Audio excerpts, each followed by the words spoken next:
Hi hello sweeties welcome to my story world. మేఘ వేద దగ్గరికి వెళ్ళడంతో భూమి, వరుణ్, సావి ముగ్గురు తను ఏమైనా చేస్తుందో ఏమోనని కంగారుగా కారులో నుండి దిగబోయారు. మేఘ వేద ముందుకు వెళ్ళి అర నిమిషం పాటు అలాగే చూసింది. వేద నవ్వుతూ ఏమైనా కావాలా అని అడిగింది. మేఘ తల అడ్డంగానే ఊపి వేదాని హత్తుకొని నిమిషం పాటు అలా ఉండిపోయింది. కారులో నుండి దిగబోయిన భూమి, వరుణ్ అక్కడే ఆగిపోయారు.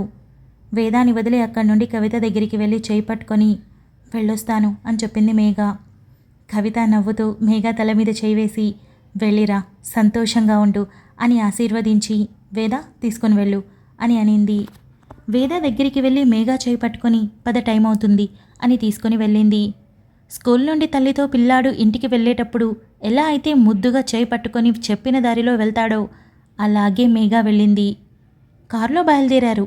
ఒక కారులో వేద, హరీష్, భూమి, వరుణ్ బయలుదేరితే మరో కారులో వెనక ఆకాష్, మేఘ కూర్చుంటే ముందు డ్రైవర్తో పాటు సావి కూర్చుంది. అందరికీ చెప్పి హైదరాబాద్కి బయలుదేరారు. 6 గంటలకు బయలుదేరడంతో మధ్యలో 11 గంటల సమయంలో ఒక డాబా దగ్గర కార్లు ఆపారు. భూమి, వరుణ్, హరీష్ దిగగా వేద నేరుగా ఆకాష్ కార్ దగ్గరికి వెళ్ళి విండోని కొట్టడంతో మేఘ నిద్రలో నుండి కళ్ళు తెరిచి వేదాని చూసి డోర్ ఓపెన్ చేసింది. సాయంత్రమే బయలుదేరాం, మధ్యాహ్నం ఎప్పుడో తిన్నాం, దిగు, కాస్త ఏమైనా తినేసి బయలుదేరుదాం అని వేద పిలిచింది. వస్తాను 2 నిమిషాలు అని మేఘ అనింది. వేద వెళ్ళడంతో మేఘ పక్కనే ఉన్న ఆకాష్ వైపు చూసింది. ఆకాష్ నిద్రలో ఉండడంతో ఎలా పిలవాలి అర్థం కాక ఏదైతే అదయిందని ఆకాష్ని 1కి 2 సార్లు పిలిచింది. ఆకాష్కి చిన్నగా మెలకు వచ్చి కళ్ళు తెరిచి ఏంటి అని అడిగాడు. అందరూ తినడానికి వెళ్ళారు అని మేఘ అనింది.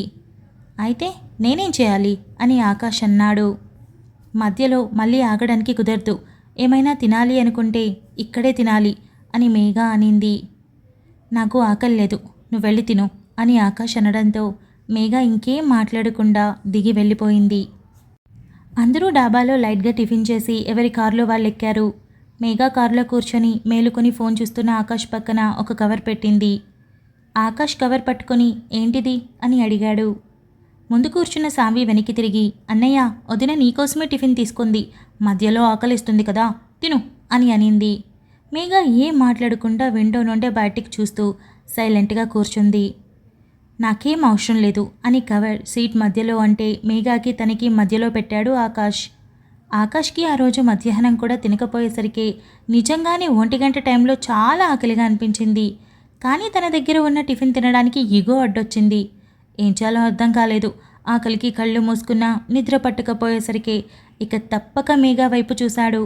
మేఘ మంచి నిద్రలో ఉంది. సైలెంట్గా కవర్లో నుండి ప్యాకెట్ తీశాడు. మేఘాకి నిద్ర పట్టలేదు. ఊరికే కళ్ళు మూసుకొని ఉండటంతో సౌండ్ వచ్చి మెల్లగా కన్ను తెరిచి చూసింది. ఆకాష్ మేఘ వైపు తల తిప్పడంతో వెంటనే కళ్ళు మూసుకొని మౌనంగా పడుకున్నట్టు నటించింది. ఆకాష్ ప్యాకెట్ని కూడా మెల్లగా ఓపెన్ చేసి అందులో చపాతీతో పాటు కర్రీ కూడా ఉండడంతో శబ్దం చేయకుండా తినడం పూర్తి చేసి విండో నుండి కవర్ బయటపడేసి హ్యాండ్ వాష్ చేసుకొని చక్కగా వాటర్ తాగి రిలాక్స్ అయ్యాడు. అంతసేపు కళ్ళు మూసుకొని నిద్ర నటిస్తున్న మేఘ పక్కకి తిరిగి చిన్నగా నవ్వుకొని అంత కడుపు మాడినప్పుడు మాతో పాటు దిగి తినొచ్చు కదా, ఈ ఓవర్ యాక్షన్ అంతా ఎందుకు అని అనుకుంది. తర్వాత ఎవరిపాటికి వాళ్ళు మంచి నిద్రలోకి వెళ్లారు.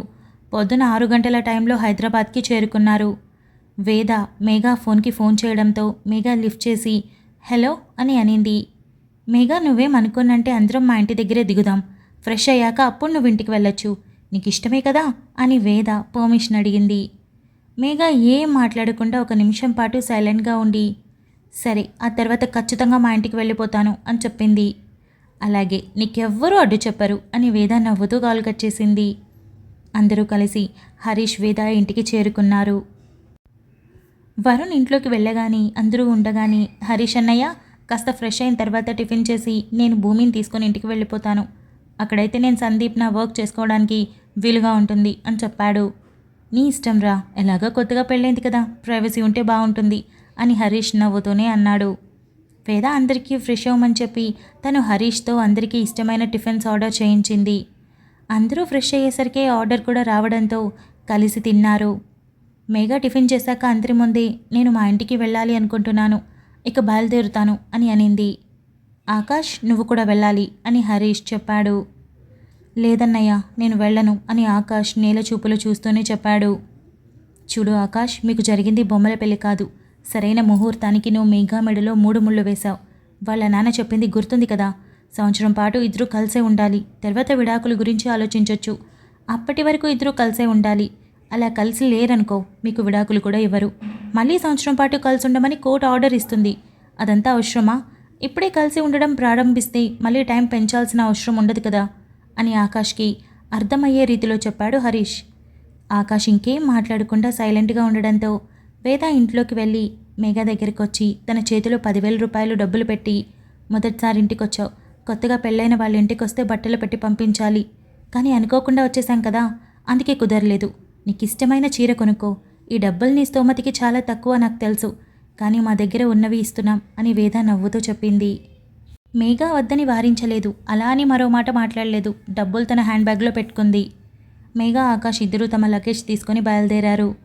అందరూ దగ్గరుండి బాయ్ చెప్పడంతో వరుణ్ దూరంగా ఉన్నప్పటికీ భూమి మాత్రం అలా కాకుండా మేఘా దగ్గరికి వెళ్ళి తనని హక్ చేసుకొని, నేను మళ్ళీ కలుస్తాను, జాగ్రత్త అని చెప్పింది. వేద కూడా దగ్గరికి వెళ్ళి, ఇంటికి వెళ్ళాక నన్ను మర్చిపో కదా, అయినా నువ్వు రాకపోయినా నేను చూడ్డానికి నేను మాత్రం వస్తూనే ఉంటాను అని చెంప మీద చేయి వేసి చెప్పింది. మేఘా హరీష్ వైపు వేద వైపు చూసి వెళ్ళొస్తాను అని చెప్పి కారులో కూర్చుంది. ఆకాష్ కూడా హరీష్కి వేదాకి చెప్పి కారులో కూర్చున్నాడు. అందరూ చూస్తుండగానే కారు బయలుదేరి వెళ్ళింది. అన్నయ్య, ఇక మేము కూడా వెళ్తాం, అసలే ఆ ఇల్లు అలా వదిలేసి 10 రోజులవుతుంది, మొత్తం దుమ్ములు దులుపుకోవాలిప్పుడు అని వరుణ్ అన్నాడు. వెళ్ళండమ్మా వెళ్ళండి, నేను మాత్రం హాయిగా మా హరీష్ అనే దగ్గర సెటిల్ అవుతాను అని సావి అనింది. అంతలేదు, ఇక్కడ ఒక రోజు ఉంటే అక్కడ ఒక రోజు ఉండాలి అని భూమి సీరియస్గా చెప్పింది. మరి రోజు రోజు ఏమొస్తాను, అక్కడ ఒక 4 రోజులు ఇక్కడ ఒక 4 రోజులు ఉంటాను. సరే, ఒక పని చేయండి, నా 2 లగేజ్లలో ఒక లగేజ్ బ్యాగ్ తీసుకొని వెళ్ళి చక్కగా నా రూమ్లో సర్దిపెట్టు అని సావి అనింది. ఈ మాట బాగుంది అని భూమి నవ్వి, బావా మన లగేజ్ లోపల పెట్టు, హరీష్ బావా వెళ్ళొస్తాను అని వేద దగ్గరికి వెళ్ళి, అక్క, మేఘా విషయంలో నువ్వు చెప్పిన మాట నాకు చాలా నచ్చింది, అదే బాటలో నేను నడిచాను, వర్కౌట్ అవుతుంది, మేఘాకి ఏం తక్కువైందో ఇప్పుడే నాకు తెలిసింది, ఇక మీద కాదు చాలా త్వరగా తను మారిపోతుంది అని నమ్మకం కూడా కుదిరింది అని భూమి చెప్పింది. భూమి, మనుషులు ఎప్పుడూ చెడ్డవాళ్ళు కాదు, పరిస్థితులు వాళ్ళని అలా మార్చేస్తాయి. వరుణ్ణి పెళ్లి చేసుకోవాలని ఆశపడింది, అది కుదరలేదు, పాపం అందుకే అలా అయింది. ముఖ్యంగా అసలు ఊహించని వాడితో పెళ్లి జరిగేసరికే తట్టుకోలేకపోతోంది. మనం కాస్త ప్రేమను పంచాలి తనకి, ఎందుకంటే ఎవరినీ గౌరవించదు, వయసు తారతమ్యాలు లేకుండా మాట్లాడేస్తుంది, పద్ధతులు అసలే తెలియవు. ఇవన్నీ పెళ్ళిడికి వచ్చిన ఆడపిల్లకి తల్లే కదా నేర్పాలి. వాళ్ళ అమ్మ ఇవేవీ నేర్పకపోగా మరింత యాటిట్యూడ్తో పెంచింది. అందరి మధ్య పెరిగిన మనకంటే బాగా ఎవరికి తెలుస్తుంది ప్రేమ గురించి? అందుకే మేఘాకి ప్రేమతోనే ట్రీట్మెంట్ ఇస్తున్నాను. నిజానికి మేఘా మంచిది, చూసావు కదా, 2 రోజుల్లోనే నా దగ్గరికి వచ్చి ఒక్క మాట కూడా మాట్లాడకపోయినా నన్ను హత్తుకున్నప్పుడు తన ఫీలింగ్స్ నాకు అర్థమయ్యాయి. తను నన్ను అక్కగా యాక్సెప్ట్ చేసింది. నిదానంగా నీతో వరుణ్తో కూడా నార్మల్గా మాట్లాడుతుంది అని వేద చెప్పింది.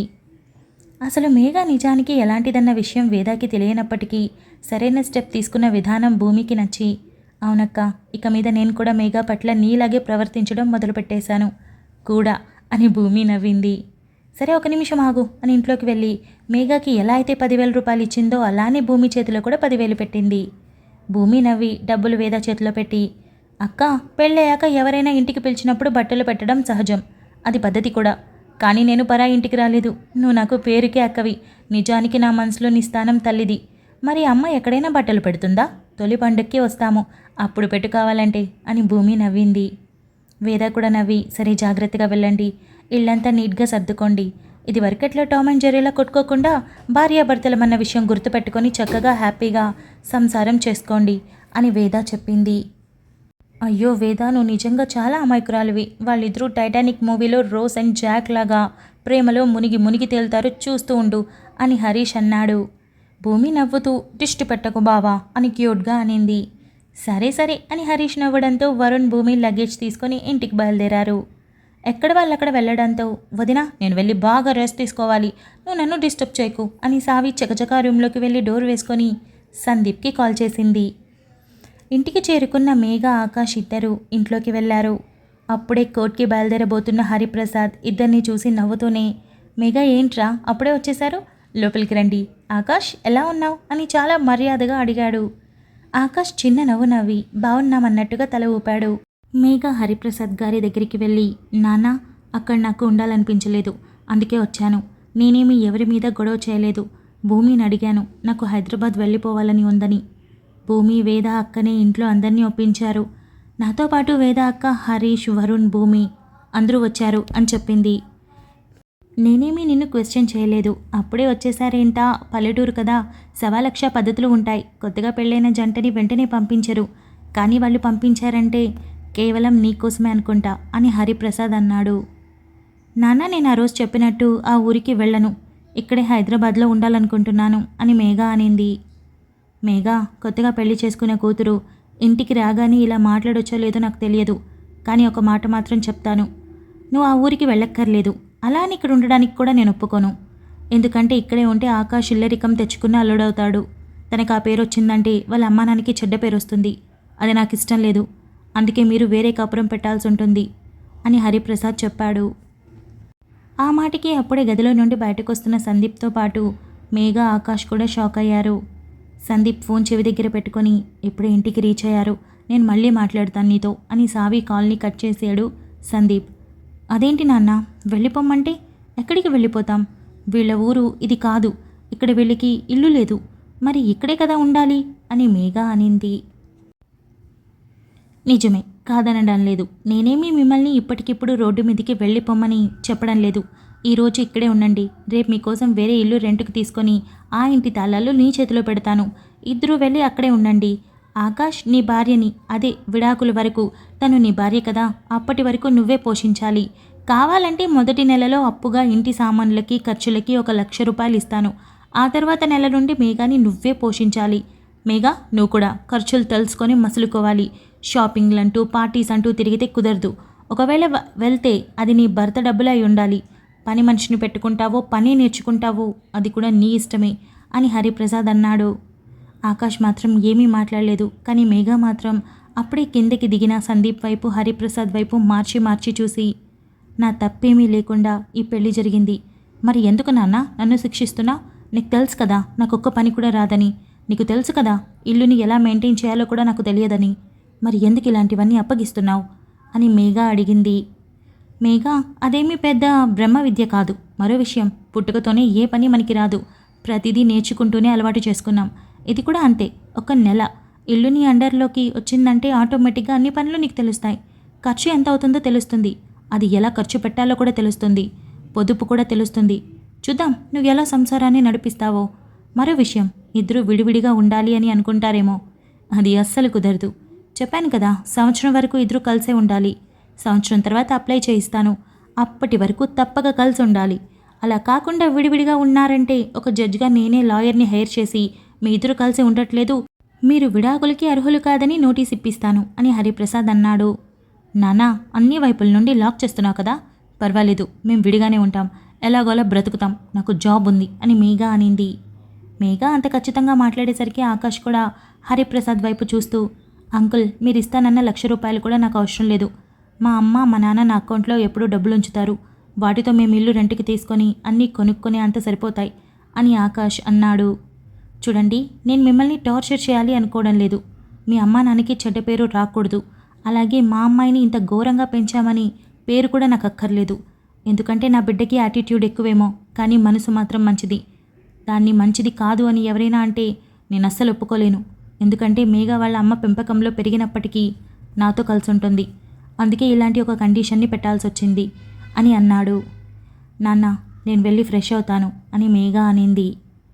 వెళ్తూ వెళ్తూ అల్లుడు గారిని కూడా తీసుకొని వెళ్ళు అని హరిప్రసాద్ అన్నాడు.